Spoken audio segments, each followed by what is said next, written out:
Bonjour, bienvenue dans la série sur les échecs. Nous continuons nos analyses sur les principes élémentaires de la stratégie.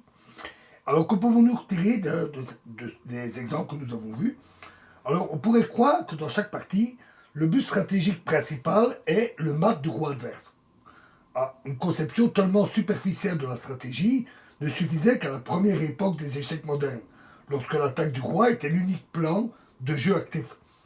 Déjà, dans l'introduction, nous avons relevé combien de conceptions sur certaines notions de stratégie furent modifiées depuis cette époque. Combien également la technique s'améliora et la conception du jeu s'est approfondie.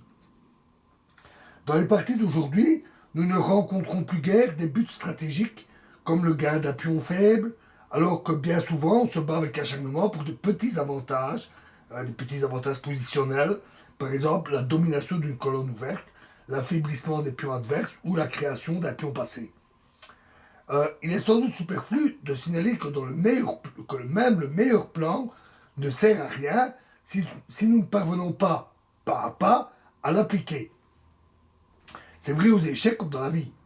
Le résumé de toutes les mesures et les méthodes qui servent à la réalisation d'un plan stratégique ou contrecarrent les plans de l'adversaire, nous l'appelons tactique. Dans le domaine de la tactique se trouvent surtout deux notions importantes, manœuvre et combinaison. Alors, regardons encore une fois la position de la partie Nimzowitsch-Rubinstein, plus particulièrement les coups des blancs 23 et 25,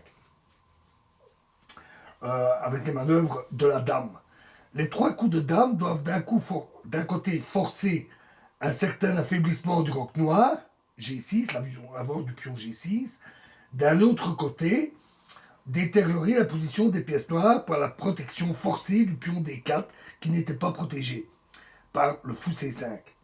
Une telle suite de coups qui poursuivent un but déterminé, soit l'amélioration de sa propre position, soit la détérioration de la position adverse, nous l'appelons manœuvre.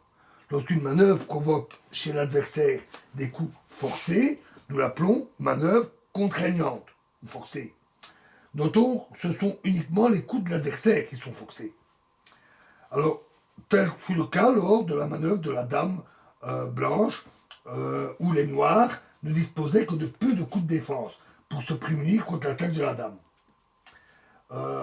Encore plus évident est le caractère de la manœuvre presque finale, où après l'échange, l'attaque du fou, l'échange des tours et la dame en E1 qui occupait la colonne ouverte.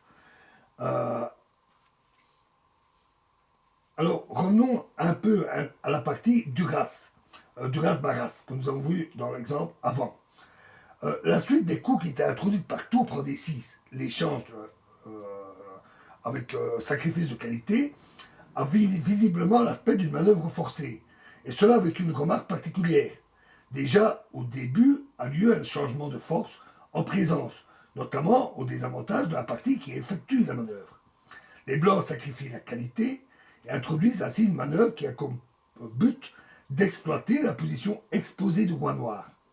Le fait qu'une partie amène de son propre chef à une position qui lui cause un désavantage matériel, même si celui-ci n'est parfois que provisoire, constitue un certain paradoxe stratégique, puisque selon les principes stratégiques les plus simples, le gain matériel est l'un des principaux buts stratégiques.